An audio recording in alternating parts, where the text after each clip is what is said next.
Hello guys, welcome back to Kanun Shala. I'm a mentor for current affairs and legal GK and we are back with our new video.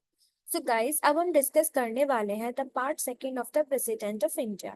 हम पढ़ रहे हैं polity section. अगर आपने first video नहीं देखी है about the president of the India then go in the playlist and check it.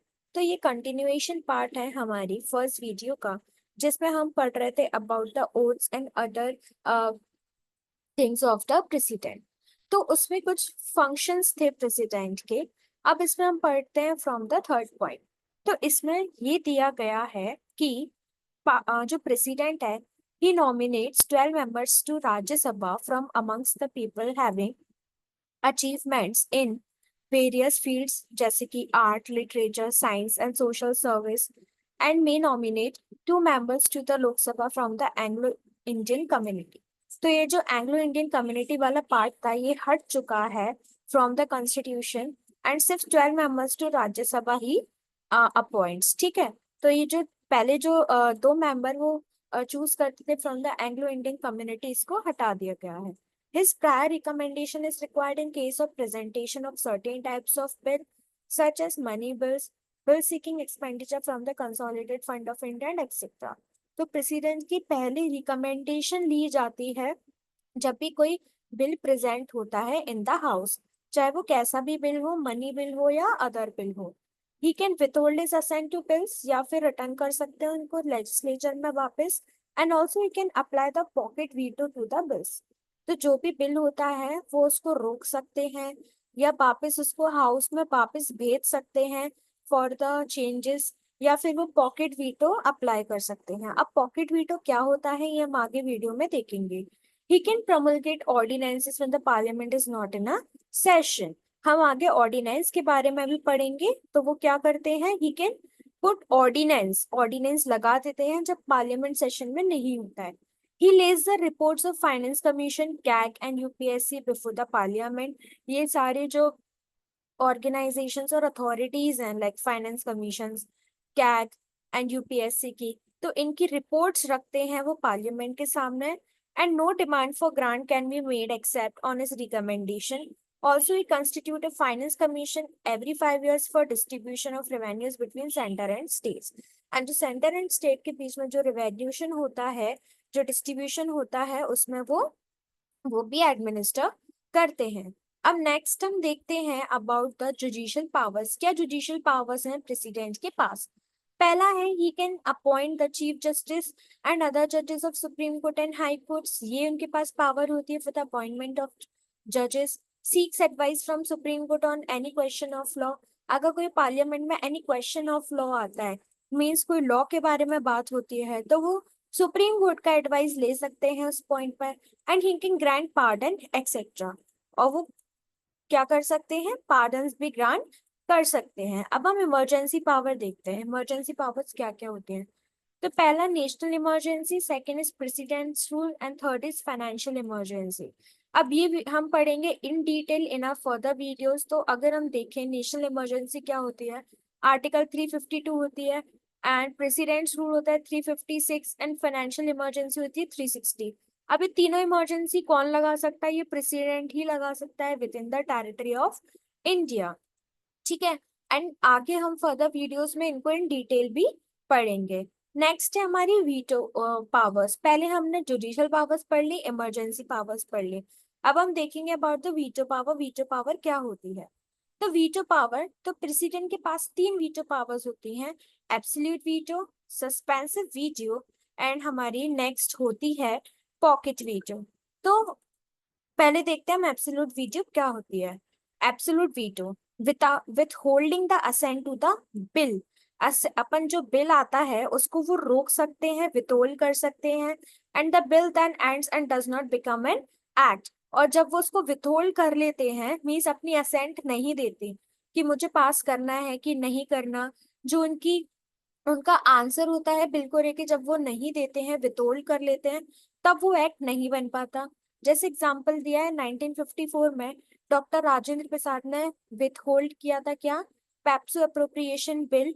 And 1991 में आर वेंकट रमन ने विथहेल्ड कर लिया था एमपी की सैलरीज एंड अलाउंसेस बिल। अब सस्पेंसिव वीटो क्या होता है? रिटर्न करना किसी बिल को उसके रिकंसिडरेशन के लिए, कि मतलब फिर से इसमें चेंजेस आए या फिर उसको देख के वापस से समझ के फिर से आप भेजिए कुछ चेंजेस करने के लिए, तो वो होता है सस्पेंसिव वीटो। अब 2006 में प्रेसिडेंट एपीजे अब्दुल कलाम थे, उन्होंने सस्पेंसिव वीटो यूज किया था उनके ऑफिस में of profit bill. Now, the president can return the bill for reconsideration to the legislature only once, after which he has to give his consent. तो जब वो भेजता है वापस से किसी हाउस में, तब वो जब वापस से जो बिल है वो रिकंसिडर होके आता है या चेंज होके वापस से प्रेसिडेंट के पास आता है, तो उनको अपना असेंट देना होता है। ठीक है, ये सिर्फ जो पावर होती है सिर्फ एक बार के लिए होती है रिकंसिडरेशन की। ठीक है, बार बार वो हाउस में नहीं भेज सकता है। फिर लास्ट हमारा आता है about the pocket veto. Pocket veto क्या होता है?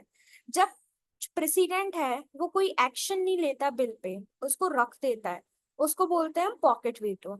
अब उसके लिए कोई टाइम लिमिट नहीं है। ठीक है, जब प्रेसिडेंट को असेंट देना है bill pay, hence he has a bigger pocket than the American president. In 1986, President Zale Singh applied pocket veto to Indian Post Office Amendment Bill। तो 1986 में लगाया था पॉकेट वीटो। एंड इसके लिए कोई टाइम नहीं होता कि मतलब इतने टाइम में आपको बिल पे असेंट देना है या नहीं देना है। एंड ऑल्सो, ठीक है, जो पॉकेट वीटो होती है उसमें कोई एक्शन प्रेसिडेंट नहीं लेता है। The president has no veto power in case of constitutional amendments. तो जो कॉन्स्टिट्यूशनल अमेंडमेंट्स आते हैं उनमें पॉकेट आप कोई सी वीटो पावर अप्लाई नहीं कर सकते। ठीक है, उसमें आप वो, क्योंकि वो किस लिए, क्योंकि वो अमेंडमेंट के लिए होते हैं।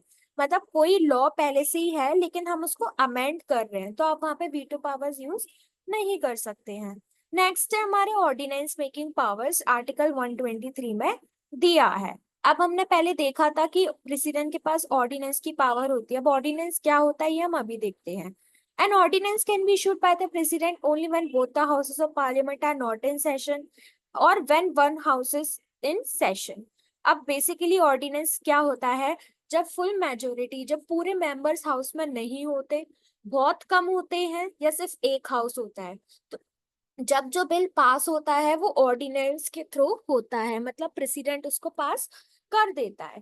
ठीक है, the ordinance must be approve by the parliament within 6 weeks of its reassembly. अब जब वो बिल पास कर दिया तब उसके बाद क्या होता है, क्योंकि कभी ना कभी तो जो मेंबर्स हैं उनका असेंट चाहिए रहेगा, अप्रूवल चाहिए रहेगा, तो विद इन 6 वीक्स, ठीक है, 6 वीक्स के अंदर अंदर जो मेंबर्स हैं उनको उस पर असेंट देना पड़ता है। मीन्स जो ऑर्डिनेंस पास किया है, जो भी एक्ट या लॉ आया था, तो वो ऑर्डिनेंस के थ्रू पास कर दिया, वो ऑर्डिनेंस बन गया क्योंकि पूरे हाउस मेजोरिटी में नहीं थे। लेकिन जब रीअसेंबली होगी, वापस से सारे मेंबर्स आएंगे, तो उस ऑर्डिनेंस को लाया जाएगा एंड अप्रूवल लिया जाएगा जितने भी हाउस के मेंबर्स हैं उनसे। अब मैक्सिमम लाइफ क्या होती है ऑर्डिनेंस की? 6 मंथ्स प्लस 6 वीक्स। ठीक है, he can be he can issue an ordinance only on the advice of council of minister headed by the prime minister। अब वो कब इशू कर सकते हैं ऑर्डिनेंस? जब काउंसिल ऑफ मिनिस्टर्स प्रेजेंट हो एंड प्राइम मिनिस्टर्स जो है, मीन्स जो प्राइम मिनिस्टर होते हैं अपने वो हो, एंड काउंसिल ऑफ मिनिस्टर्स हो। अब pardoning power of the president क्या होती है आर्टिकल 72 में। So the president is the power to grant pardon, reprieve, commutation, remission, respite to any person convicted in any union law or by a court martial और इन case of death penalty. जब भी कोई punishment दी जाती है तब president इसको pardon grant कर सकता है, उसको माफी दिला सकता है, उसको डेथ पेनल्टी से बचा सकता है जब कोई कोर्ट देता है तब। It is an executive power and the governor also has those powers under article 161। ये पावर जो है गवर्नर के पास भी होती है, लेकिन गवर्नमेंट जो गवर्नर होता है वो डेथ सेंटेंस पार्डन नहीं कर सकता और वो कोर्ट के मार्टियल केसेस में भी इंटरफेयर नहीं कर सकता, लेकिन प्रेसिडेंट कर सकते हैं। The president exercise this power on the advice of the union cabinet. जो कैबिनेट मेंबर्स होते हैं हमारे पार्लियामेंट के, उनके साथ बैठ के, उनके साथ सोच समझ के तब ये पावर एक्सरसाइज करते हैं। नेक्स्ट है हमारी डिस्क्रिशनरी पावर्स। डिस्क्रिशनरी पावर्स क्या होती है प्रेसिडेंट की? Appointment of the PM when no party has a clear majority in the Lok Sabha और when the PM in office dies suddenly and there is no obvious successor. तो discretionary powers क्या होती है कि पीएम को अपॉइंट करना जब किसी के पास कोई मेजोरिटी नहीं है इन द लोकसभा, मीन्स कोई क्लियर मेजोरिटी नहीं आ रही, सब सेम लेवल्स पे हैं या ज्यादा वोट्स नहीं मिल रहे हैं, मतलब जब कंफ्यूजन का टाइम होता है, क्लियर मेजोरिटी नहीं होती है, तो प्रेसिडेंट अपनी डिस्क्रिशनरी पावर यूज करके पीएम इलेक्ट कर सकता है।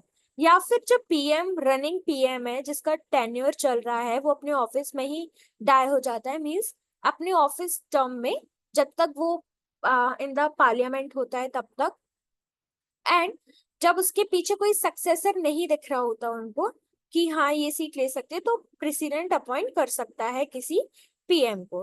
Dismissal of the council of minister when it can't prove the confidence of the Lok Sabha. तो जो काउंसिल ऑफ मिनिस्टर्स होती हैं वो उनको डिसमिस कर सकता है जब वो कॉन्फिडेंस विन नहीं करती of the Lok Sabha. And dissolution of the Lok Sabha if the council of ministers lost its majority. तो वो लोकसभा को भी डिसॉल्व कर सकता है एंड एक नई लोकसभा या नए मेंबर्स अपॉइंट कर सकता है जब उनको लगता है कि काउंसिल ऑफ मिनिस्टर्स ने अपनी मेजोरिटी लॉस्ट कर दी। Use of suspensive veto in case of bills. Bills के मामले में वो अपनी सस्पेंसिव वीटो क्या है यूज करता है। सस्पेंसिव वीटो कौन सी होती है अभी हमने देखी थी। सस्पेंसिव वीटो वो होती है जब हम किसी बिल को उसके रिकमेंडेशन के लिए वापस से भेज सकते हैं। So guys I hope that you would like a video. आज हमने सारी इंपॉर्टेंट पावर्स डिस्कस की हैं of the president in very short form. I hope that you would understand it. Also comment down below how you like the video. Before going, just like the video, hit the bell icon, subscribe to the channel, and don't forget to share the video. You can get the PDF of this video on our Telegram channel. The link is given in the description. Thanks for watching the video.